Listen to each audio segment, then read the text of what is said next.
Hi. இன்னைக்கு ஒரு சூப்பரான அமானுஷ்யமான சம்பவத்தை பத்தி தான் பார்க்க போறோம். ஆரம்பத்துல இருந்து இறுதி வரை கண்டிப்பா சுவாரஸ்யமா தாங்க இருக்க போகுது. இன்னைக்கு நடக்கிற சம்பவம் என்ன அப்படின்னா, சுற்றுலா போயிட்டு திரும்பி வரும்போது ஒரு மோகினி பிசாசால ஒரு திருமணமாகாத இளைஞருக்கு ஏற்பட்ட அமானுஷ்யமான சம்பவத்தை பத்தி தாங்க இந்த வீடியோல நம்ம பேச போறோம்.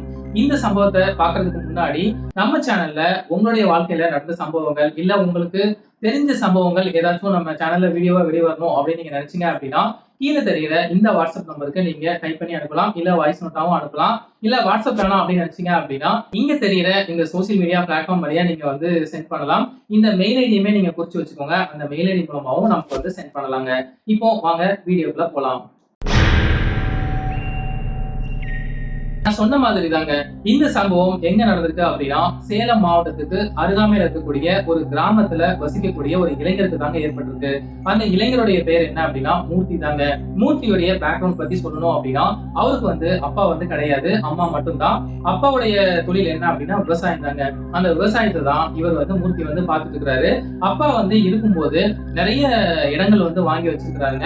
ஒரு 2-3 கிராமத்துக்கு அப்புறமா ஒரு 5 ஏக்கர்ல ஒரு பெரிய தோட்டம் வாங்கி வச்சிருக்காரு. அதுக்கப்புறம் தான் அவனுடைய அப்பா தவறி இருக்கிறாரு. அவனுடைய அப்பா தவறினதுக்கு அப்புறமா மூர்த்தி என்ன பண்றாருன்னா, அந்த தோட்டத்துல ஒரு பெரிய பண்ணை வீடு கட்டுறாரு. பக்கத்துல ஒரு சின்னதா ஒரு வீடு கட்டிட்டு ஒரு ஃபேமிலியா அங்க குடி வச்சு அந்த மொத்த தோட்டத்தையும் பாத்துக்கிறதுக்காக அவர் வழி பண்ணி வச்சிருக்காருங்க. இந்த பண்ணை வீடு எதுக்காக கட்டிருக்காரு அப்படின்னா, மூர்த்திக்கு நிறைய நண்பர்கள் ஜாஸ்திங்க. நண்பர்களோட அங்க போகணும், அங்க ஏதாச்சும் ட்ரிங்க்ஸ் பண்ணணும் அப்படின்னா அதுக்காக தான் போவாரு. அதே போல வெளியூர்ல இருந்து நண்பர்கள் ஏதாச்சும் இந்த ஊருக்கு ஏதாவது திருவிழா அந்த மாதிரி விஷயங்களுக்கு வராங்க அப்படின்னா அந்த பண்ணை வீட்டுல தாங்க தங்க வைப்பாரு. இதுக்காக தான் அந்த பண்ணை வீடை கட்டி வச்சிருக்கிறாரு. மூர்த்தியுடைய நண்பர்கள் எல்லாருமே வெளிவெளி ஊர்ல தாங்க இருக்கிறாங்க. ஆனா வசந்த் அப்படிங்கிற ஒரு நண்பர் மட்டும்தான் லோக்கல்ல இருக்கிறாரு. அந்த நண்பரோட தான் அவர் ஊர்ல சுத்திட்டு தாங்க இருப்பாரு. மூர்த்தியுடைய நண்பர்கள் எல்லாருமா சேர்ந்து பிளான் பண்ணி டூர் போலாம் அப்படின்னு சொல்லி முடிவு பண்றாங்க. நமக்கு கிடைக்கிறதே 2 நாள் தாண்டா லீவு, அதனால பக்கத்திலே பாத்துக்கலாம் அப்படின்னு சொல்லிட்டு ஏற்காடு போலான்னு சொல்லி முடிவு பண்ணி பிளானும் போட்டுடுறாங்க. அந்த நாள் வருது. கிட்டத்தட்ட ஒரு 15 பேர் இந்த பிளானுக்கு ஓகே சொல்லி எல்லாருமே அந்த ஒரு நாள் அசம்பிள் ஆயிடுறாங்க. எல்லாருக்கிட்டையுமே தனித்தனி கார் இருந்தாலுமே நம்ம எல்லாம் ஜாலியா போகணும்டா அப்படின்னு சொல்லிட்டு ஒரு டெம்போ புக்கிங் பண்ணிட்டு அந்த டெம்போல ஏற்காடு கிளம்புறாங்க. இவங்களுடைய பிளான் என்ன அப்படின்னா, முத நாள் காலையில இங்க இருந்து கிளம்பி போயிட்டு அங்கெல்லாம் சுத்தி பார்த்துட்டு அப்புறமா நைட்டு ரெசார்ட்ல தங்கிட்டு அடுத்த நாள் காலையில மறுபடியும் சுத்தி பார்த்துட்டு நைட்டு நம்ம கிளம்பிடணும்டா அப்படிங்கிற பிளான் தாங்க. அதே போல முத நாள் காலையில 10 மணி அளவுல இங்க கிளம்புறாங்க. மதிய டைம்ல ஏற்காடு ரீச் ஆகுறாங்க. அங்க உள்ள இடங்கள் எல்லாத்தையுமே சுத்தி பார்த்துட்டு நைட்டு தங்கணும் அப்படிங்கிறதுக்காக ஒரு ரெசார்ட் தேடுறாங்க. கடைசியா ஒரு காட்டுக்குள்ள இருக்கக்கூடிய ஒரு பிரம்மாண்டமான ஒரு ரிசார்ட்டை கண்டுபிடிக்கிறாங்க. அந்த ரிசார்ட்டை பத்தி சொல்லணும் அப்படின்னா, அது ஒரு பெரிய ஏக்கர் கணக்குல இருக்கக்கூடிய ஒரு ரெசார்ட்டுங்க. அந்த ரெசார்ட்ல தனித்தனி பில்டிங்கா இருக்கும். அந்த ரெசார்ட்ல ரூமுக்கு 3 பேர் அப்படின்னு சொல்லிட்டு 5 ரூம் புக் பண்ணி எல்லாருமே தங்க ஆரம்பிக்கிறாங்க. அதுல ஒரு ரூம்ல மூர்த்தி, வசந்த் அப்புறம் என்னுடைய நண்பர் தாங்க தங்குறாங்க. அந்த ஒவ்வொரு ரூமை பத்தி சொல்லணும் அப்படின்னா எல்லாமே உடன்ல தாங்க அமைச்சிருக்கு.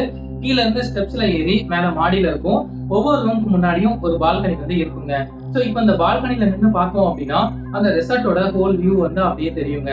சோ இந்த மாதிரி அமைப்புல இருக்கக்கூடிய அந்த ரெசார்ட்ல இருக்கக்கூடிய அந்த ரூம்ல அந்த பால்கனில உட்கார்ந்து 3 பேரும் ட்ரிங்க்ஸ் சாப்பிட்டு இருக்காங்க. கிட்டத்தட்ட ஒரு 1 மணி நேரம் நல்லா பொறுமையா உட்காந்து எல்லா கதைகளையுமே பேசிட்டு ட்ரிங்க்ஸ் சாப்பிட்டு இருக்காங்க. அந்த டைம்ல இன்னொரு ரூம் பக்கத்துல கீழே ஒரு பெண் நடந்து போயிட்டு இருக்காங்க. அந்த பெண் பாக்குறதுக்கு ரொம்ப அழகா இருக்கிறாங்க. இதை பார்த்த மூர்த்தி நான் அந்த பொண்ணுகிட்ட போய் பேசிட்டு வரேன்டா அப்படிங்கிற மாதிரி சொல்றாங்க. டேய், நீ ஆல்ரெடி ட்ரிங்க்ஸ் சாப்பிட்டு இருக்க, நம்மளே இங்க சுத்தி பார்த்துட்டு ஊருக்கு போனோம் அப்படிங்கிற பிளான்ல தான் வந்திருக்கோம்.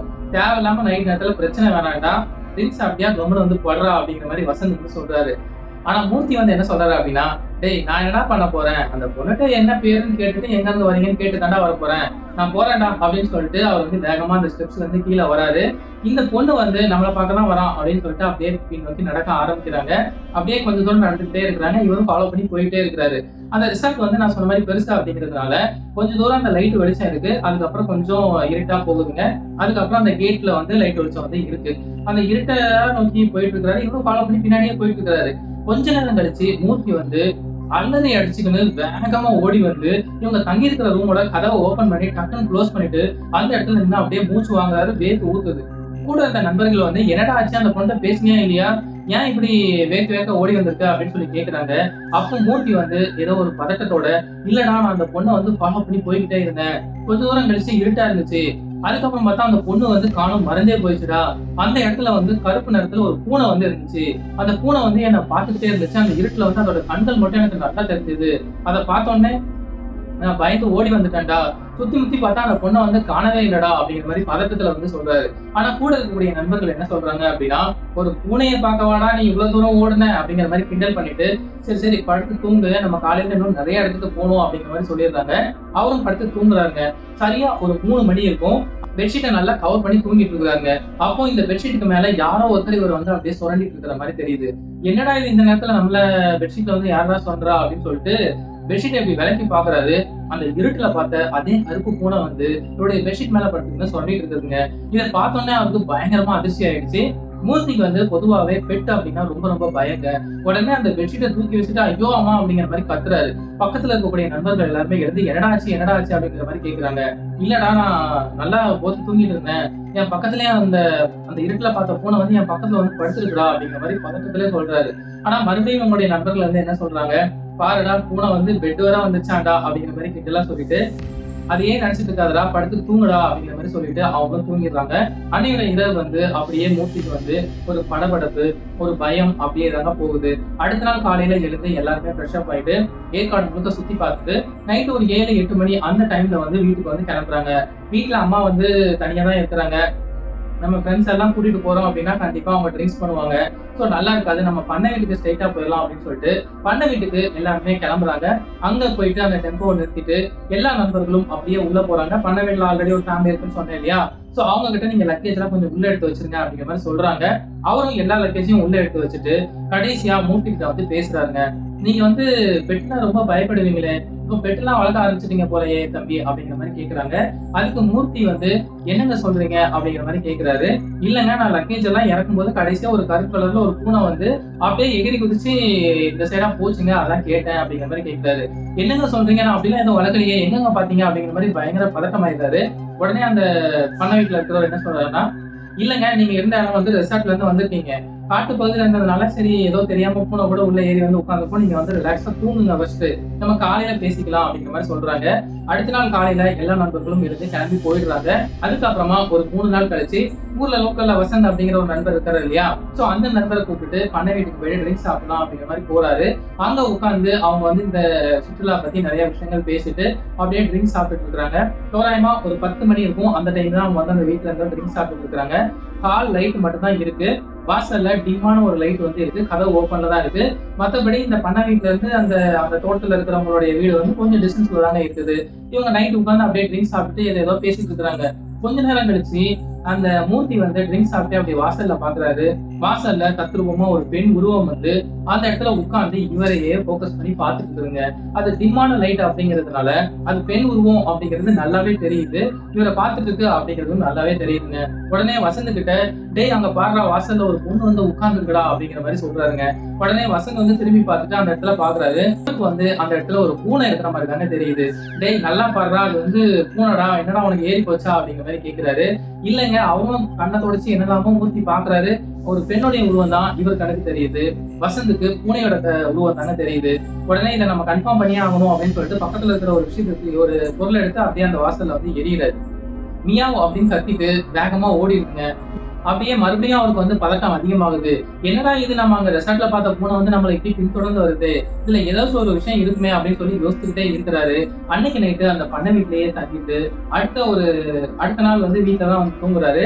ஒரு 2 நாள் கழிச்சு மூர்த்திக்கு வந்து வீட்டுல தூங்கிட்டு இருக்கும்போது ஒரு அமானுஷ்யமான ஒரு பயங்கரமான ஒரு கனவு வந்து வருதுங்க. அந்த கனவு என்ன அப்படின்னா, அவர் பெட்ரூம்ல வந்து தூங்கிட்டு இருக்கிறாரு. வாசல் வந்து திறந்திருக்கு. அந்த வாசல் வழியா ஒரு பூனை வந்து அப்படியே இவருடைய பெட்ல ஏறி இவர் வந்து தூங்கிட்டு இருக்காரு. அப்படியே இவர் மேல ஏறி நடந்து வந்து இவருடைய கழுத்து பகுதியை வந்து கடிச்சிட்டு இருக்குது. அப்படியே ஆழமா இந்த 2 சைடும் காலை வச்சு புடிச்சுக்கிட்டு கழுத்து பகுதியை வந்து பயங்கரமா கடிச்சிட்டு இருக்குது. ரொம்ப நேரமா கடிச்சிட்டு இருக்குது. இதை கனவுல பார்த்த அவர் வந்து இது நிஜமா இருக்கிற மாதிரியே அவருக்கு வந்து ஒரு ஃபீல் ஆச்சு. அப்படியே எல்லாத்தையும் தூக்கி போட்டு நேர ஹாலுக்கு வந்து ஓடி வந்துடுறாரு.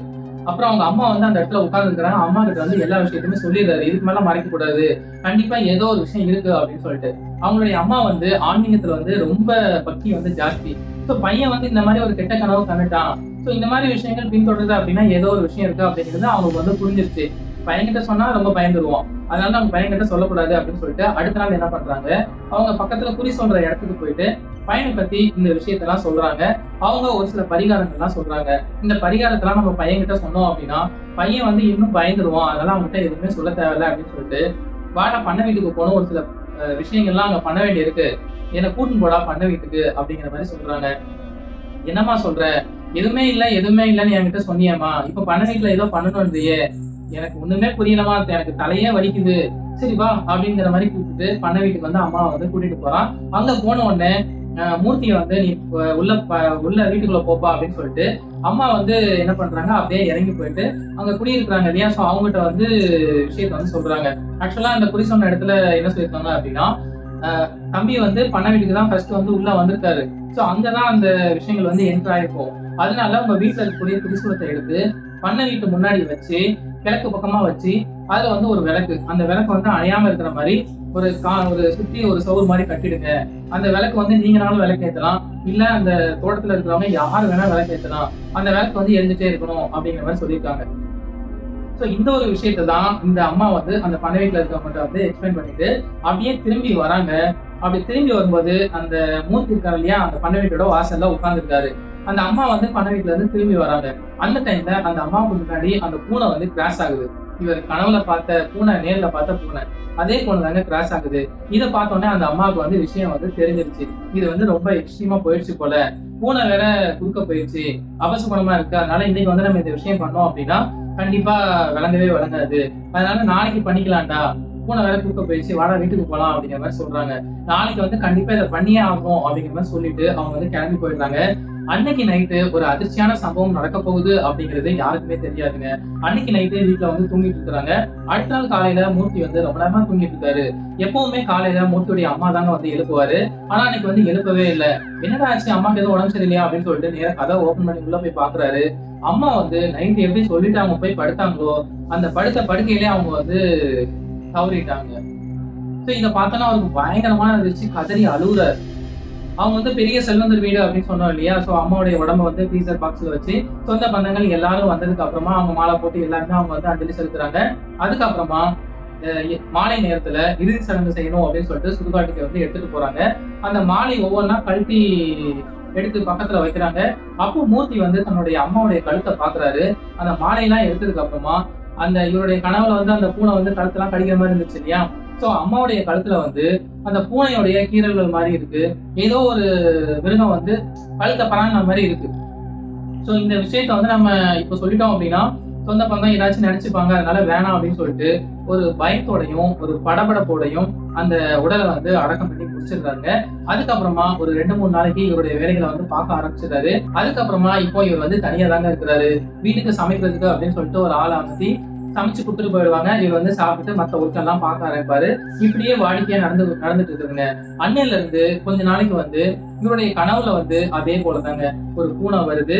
இவர் தூங்கிட்டு இருக்கிற அந்த பெட்ரூம்ல வந்து இவர் கூடவே தூங்குது.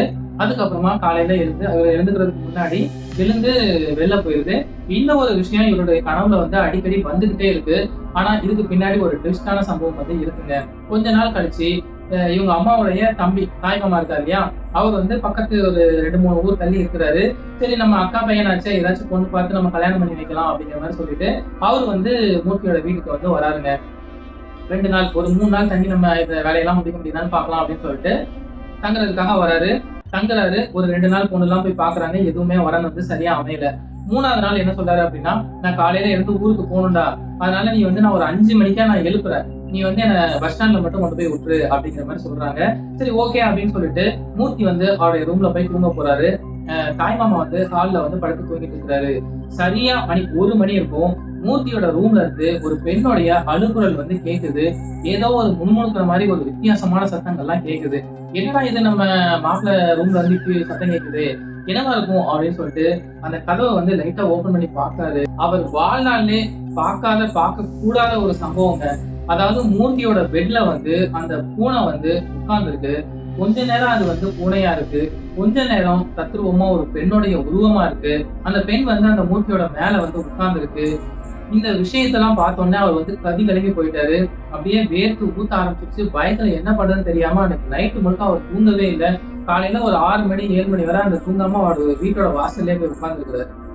காலையில ஒரு 7 மணி இருக்கும். அந்த டைம்ல மூர்த்தி எழுந்து வந்துட்டு, என்ன மாமா நீங்க 5 மணிக்கெல்லாம் ஊருக்கு வந்து கிளம்புறேன்னீங்க, நானும் தூங்கிட்டேன், நீங்களும் தூங்கிட்டீங்களா? அப்படிங்கிற மாரி கேட்கிறாரு. அதுக்கப்புறம் இவர் என்ன சொல்றாருன்னா, இல்ல மாப்ள நான் ஒண்ணு சொல்றேன். அது நீங்க செய்வீங்களா? அப்படிங்கிற மாரி கேட்கிறாரு. கண்டிப்பா செய்றேன் மாமா, நீங்க என்ன சொன்னாலும் செய்றேன் அப்படின்னு சொன்ன உடனே, நான் நேத்து வந்து உன்னுடைய பெட்ரூம்ல வந்து ஒரு அதிர்ச்சியான விஷயத்த வந்து நான் பார்த்தேன்டா. வாடா அப்படின்னு சொல்லிட்டு ஒரு சாமியார் கிட்ட வந்து கூட்டிட்டு போறாங்க. அந்த சாமியார் வந்து ஏ டு இசட் ஃபர்ஸ்ட்ல இருந்து லாஸ்ட் வரை என்னென்ன விஷயங்கள் நடந்துச்சு அப்படிங்கிறத தத்ரூபமா சொல்லிட்டாருங்க. அதாவது மூர்த்தி வந்து நல்லா கொஞ்சம் வெயிட்டா தாங்க இருந்திருக்காரு. போக போக உடம்பு வந்து லீன் ஆகிட்டே போயிருக்கு. இந்த விஷயத்த அவர் நோட் பண்ணவே இல்ல. எல்லாரும் என்ன நினைச்சாங்க அப்படின்னா, அவங்களுடைய அப்பாவும் இல்ல, அம்மாவும் இப்போ ரீசெண்டா தவறிட்டாங்க. சோ அந்த சோகத்துல தான் அவன் வந்து மெலிஞ்சிட்டான் அப்படிங்கிற மாதிரி நினைச்சிருக்காங்க. ஆனா அவருடைய தாய்மாமா பார்த்த சம்பவத்தை வச்சு இந்த ஒரு விஷயம் இருக்கு, அதனாலதான் என் உடம்பு இழைச்சிட்டே போகுது அப்படிங்கிற மாதிரி சொல்லியிருக்காருங்க. அதுக்கப்புறமா அந்த சாமியார் வந்து என்ன சொல்றாரு அப்படின்னா, நான் நினைச்ச ஒரு விஷயம் வந்து அதுதான் அப்படின்னு கன்ஃபார்ம் ஆயிடுச்சுன்னா இந்த பையனை வந்து காப்பாத்துறது ரொம்ப ரொம்ப கஷ்டம். நான் இன்னைக்கு நைட்டு வரேன், நம்ம 2 வீட்லயும் சில பூஜைகள்லாம் பண்ண வேண்டியிருக்கு அப்படின்னு சொல்லிட்டு நைட்டு ஒரு 12 மணி இருக்கும். அந்த பண்ணை வீட்டுக்கு போயிட்டு ஒவ்வொரு ரூமா போயிட்டு அவர் சில பூஜைகள்லாம் பண்றாரு. அதுக்கப்புறம் பண்ணை வீட்டுல இருந்து இவங்களுடைய வீட்டுக்கு வந்து சில பூஜைகள்லாம் பண்றாரு. பூஜையெல்லாம் பண்ணி முடிச்சுட்டு கடைசியா உட்காந்து ஒரு விஷயத்த வந்து சொல்றாருங்க. அதாவது இந்த பையன் வந்து சுற்றுலா வந்து போனா இல்லையா, அந்த இடத்துல மோகினி மாதிரி, அதாவது யாச்சனி அப்படிங்கிற மாதிரி சொல்றாங்க. அந்த யாச்சனை பத்தி தெரிஞ்சவங்க வந்து கமெண்ட்ஸ்ல வந்து போடுங்க. அந்த யாச்சனை அப்படிங்கிறது மோகினி மாதிரியான ஒரு வகை பிசாசுங்க. அந்த பிசாசு வந்து இந்த பையனை வந்து புடிச்சிருக்கு. வந்து இந்த மாதிரி விஷயங்கள் வந்து நம்ம வந்து விரட்டிடலாம், நமக்கு வந்து எந்த பிரச்சனையும் இல்லை. ஆனா இந்த மோகினி வந்து ஒரு ஆளை வந்து புடிச்சது அப்படின்னா அவருடைய ஆசைகள் எல்லாத்தையுமே அந்த உடம்பு மூலமா அனுபவிச்சுட்டு அதுக்கப்புறமா கடைசி போகும்போது அந்த உடம்ப காலி பண்ணிட்டு தானே போகும். இந்த விஷயத்த வந்து சாமியார் சொல்லி முடிக்கிறாரு. 2 பேரும் பயங்கர ஷாக் ஆகுறாங்க. இதுக்கு தீர்வே இல்லையா அப்படின்னு சொல்லி கேட்கும்போது, நான் வந்து கொல்லிமலையில எனக்கு தெரிஞ்ச சித்தர்கள் வந்து இருக்கிறாங்க, நான் அவங்ககிட்ட சொல்றேன், நீங்க போய் பாருங்க அப்படின்னு சொன்ன உடனே அடுத்த நாள் கொல்லிமலைக்கு கிளம்புறாங்க. அங்க போய் சித்தர்களை சந்திச்சு இந்த விஷயத்தெல்லாம் பேசிட்டு அதுக்கப்புறம் சித்தர்கள் வந்து விடிய விடிய பூஜைகள் எல்லாம் பண்றாங்க. பண்ண வீட்லயும் சரி, அவங்க இருக்கிற வீட்லயும் சரி, சில பூஜைகள்லாம் பண்ணிட்டு கடைசியா அந்த மோகினி பிசாசை வந்து இவர்கிட்ட இருந்து விலக்கி விட்டுறாங்க. அதுக்கப்புறம் தான் இவர் வந்து நார்மலாவே ஆகுறாரு. அதுக்கப்புறம் இவருடைய கனவுல வந்து அந்த பூனை பற்றிய கனவோ இல்ல அந்த மோகினி பற்றிய கனவோ எதுவுமே வர்றதில்ல. இப்ப நார்மலா ஆயிட்டாரு. இப்ப அவருக்கு கல்யாணமும் ஆகி குழந்தைகளும் பிறந்து இப்ப அவங்க இருக்கிற அதே வீட்டுலதான் சந்தோஷமா வாழ்ந்து வந்துட்டு இருக்காங்க. இதோட இந்த கதை வந்து முடியுதுங்க. சோ இதே போல இன்னும் சுவாரஸ்யமான சம்பவத்தோட மறுபடியும் உங்களை வந்து சந்திக்கிறேன். பாய்.